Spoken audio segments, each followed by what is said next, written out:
ప్రారంభమైనటువంటి 5 కాలేజీలు, అప్పటికే పూర్తయినటువంటి మరో 2 కాలేజీలు మినహాయించి నిర్మాణంలో ఉన్నటువంటి మరో 10 కాలేజీలన్నింటినీ కూడా ప్రైవేట్ పరం చేస్తూ తీసుకున్నటువంటి నిర్ణయాన్ని నిరసిస్తూ పార్టీ అధ్యక్షుడు వైఎస్ జగన్మోహన్ రెడ్డి గారు 9వ తారీఖున నర్సీపట్నం నియోజకవర్గ పరిధిలో ఉన్నటువంటి మాకవరపాలెం మండలంలో నిర్మాణంలో ఉన్నటువంటి మెడికల్ కాలేజీని సందర్శించడానికి రాష్ట్ర వ్యాప్తంగా పెద్ద ఎత్తున చర్చ జరుగుతున్నటువంటి ప్రైవేటీకరణ నిర్ణయం మీద ముఖ్యంగా వైద్య విద్యని పేదవాడికి దూరం చేస్తున్నటువంటి తరుణంలో, అలాగే ఈ కాలేజీలో నిర్మాణంలో ఉన్నటువంటి సూపర్ స్పెషాలిటీ హాస్పిటల్స్ దాదాపు 500 కోట్ల రూపాయలతో 500 బెడ్ల సూపర్ స్పెషాలిటీ హాస్పిటల్స్ నిర్మాణం వల్ల వెనుకబడినటువంటి అనేక ప్రాంతాల్లో పేదవాడికి ఉచిత వైద్యాన్ని అందించేటువంటి అవకాశం దొరుకుతుంది.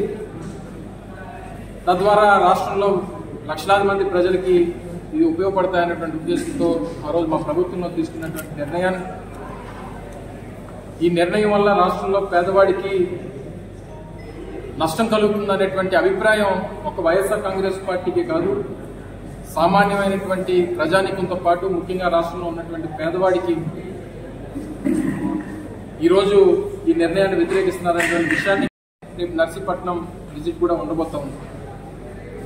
విశాఖపట్నం ఎయిర్పోర్ట్లో వారు అక్కడే మీ అందరితో పత్రికా సమావేశం ఏర్పాటు చేసి మళ్ళీ తిరిగి వారి ప్రయాణం అయ్యేటువంటి కార్యక్రమాన్ని ప్రస్తుతానికి ప్రకటించడం జరిగింది. దానికి సంబంధించినటువంటి ఇంటిమేషన్ అంతా కూడా సంబంధించినటువంటి శాఖ అధికారులందరూ కూడా ఇంటిమేట్ చేయడం జరిగింది. దాంట్లో భాగంగానే ఈరోజు నర్సీపట్నం నియోజకవర్గం పార్టీ కార్యకర్తలతో అందరితో కూడా మాట్లాడి మొట్టమొదటిసారిగా ఎన్నికల తర్వాత వారు వచ్చేస్తున్నటువంటి సందర్భంలో వారికి సాధారణంగా స్వాగతం పలకాల్సినటువంటి బాధ్యత పార్టీ నాయకత్వం మీద ఉంది కాబట్టి దానికి సంబంధించినటువంటి కార్యాచరణ కూడా రూపొందించుకోవడం జరుగుతూ ఉంది. ఈరోజు రాష్ట్రంలో ఒక్క వైద్యమే కాదు, విద్యను కూడా ఇంగ్లీష్ మీడియం అందించాలనేటువంటి జగన్మోహన్ రెడ్డి గారి తాలూకా ఉద్దేశాన్ని, పిల్లలకి మెరుగైనటువంటి విద్యని అందించాలంటే వారికి టోఫెల్ జిఆర్ఈ లాంటి ఫౌండేషన్ కోర్సెస్ ని అందించాలి. స్టేట్ సిలబస్ కాకుండా ఐబీ కూడా, ఇంటర్నేషనల్ బ్యాక్లారెట్ ఐబీ కూడా వారికి అందించాలనేటువంటి గొప్ప ఆలోచన ఆ రోజు మా ప్రభుత్వంలో చేశాం. కానీ ఈరోజు ఈ ప్రభుత్వం వచ్చిన తర్వాత ఇంగ్లీష్ మీడియం లేదు, ఐబీ లేదు, టోఫెల్ లేదు, జిఆర్ఈ లేదు, ఫౌండేషన్ కోర్సెస్ లేవు, ట్యాబ్లు లేవు, డిజిటల్ క్లాస్ రూమ్స్ లేవు. ఇది దేనికి అంటే ప్రైవేట్ రంగంలో ఉన్నటువంటి విద్యా సంస్థలు బాగుపడాలంటే ప్రభుత్వం మరింతగా ప్రజల్లోకి వెళ్లి ప్రభుత్వాన్ని మీద ఒత్తిడి తీసుకొచ్చేటువంటి బాధ్యత వైఎస్ఆర్ కాంగ్రెస్ పార్టీ తీసుకుంది. మీటింగ్ లో చెప్తున్నారా అసెంబ్లీకి ఎందుకు వెళ్ళట్లేదు? అసెంబ్లీకి వెళ్తే ఇవన్నీ చెప్పేదానికి అవకాశం లేదు మాకు. అదే కదా జగన్మోహన్ రెడ్డి గారు చెప్పారు. స్పీకర్ చెప్తున్నారు, ఈ స్పీకర్ గారికి ఉన్నవే కనబడట్లేదు. ఇంకా రేపు పొద్దున మాకు మైక్ ఇస్తాడు ఆయన, ఇస్తానని చెప్తున్నారు. ఆయన చెప్తాడు, ఆయన ఏదన్నా ఇచ్చేస్తానని చెప్తాడు. ముందుకు కనబడట్లేదు కదా. ఇప్పుడు గతంలో ఇప్పటికీ జగన్మోహన్ రెడ్డి గారు దాదాపు 22 పత్రికా సమావేశాలు నిర్వహించారు.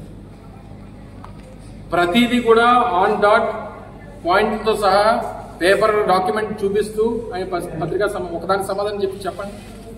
ఈ ప్రభుత్వం ఒకదానికైనా స్పందించిందా? సమాధానాలు లేవు వాళ్ళ దగ్గర. సో డెఫినెట్ గా మా బాధ్యతగా మా తాలూకు ఉద్దేశాన్ని, మా పార్టీ తాలూకు ఉద్దేశాన్ని చెప్పేటువంటి దానికి అనేక ఫోరాలు ఉన్నాయి. ఆ ఫోరాల ద్వారా చెప్తా ఉన్నాం, స్పందిస్తా ఉన్నాం. ప్రజల పక్షాలు పోరాటం చేస్తున్నారు. ఏవి కట్టకుండా అక్కడ బ్రహ్మాండమైనటువంటి రాజధాని ఉందని చెప్పి ప్రయత్నం చేస్తున్నారు. అంటే మమ్మల్ని ఆ మాటలు నమ్మమంటారా?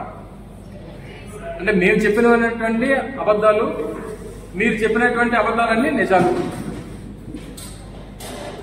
అంటే మీరు అమరావతిలో 2 లక్షల కోట్ల రూపాయలు పెట్టి పెట్టుబడి పెట్టడానికి మీరు సిద్ధపడినప్పుడు ఒక 5,000 కోట్ల రూపాయలు ఈ 10 కాలేజీలు పెడితే ఇన్ని వేల మంది జీవితాలు బాగుపడతాయి, పేద విద్యార్థులకు వైద్యం అందుతుంది, వైద్య విద్య అందుతుంది, పేదవాడికి వైద్యం అందుతుంది అనేటువంటి కనీస ఆలోచన లేకపోతే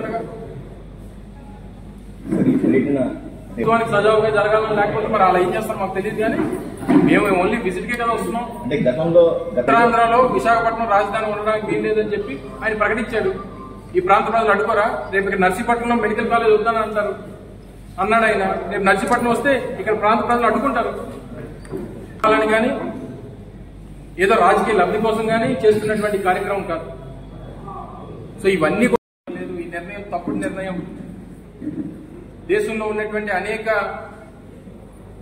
ఛానల్స్ కానీ, పేపర్స్ కానీ, సామాజిక మాధ్యమాల్లో కానీ, లేదా న్యూట్రల్ సంస్థలు కానీ, వివిధ రాజకీయ పార్టీలు కానీ అన్ని కూడా నిరసిస్తూ ఉన్నాయి ప్రైవేట్ పరం చేయడానికి మెడికల్ కాలేజెస్.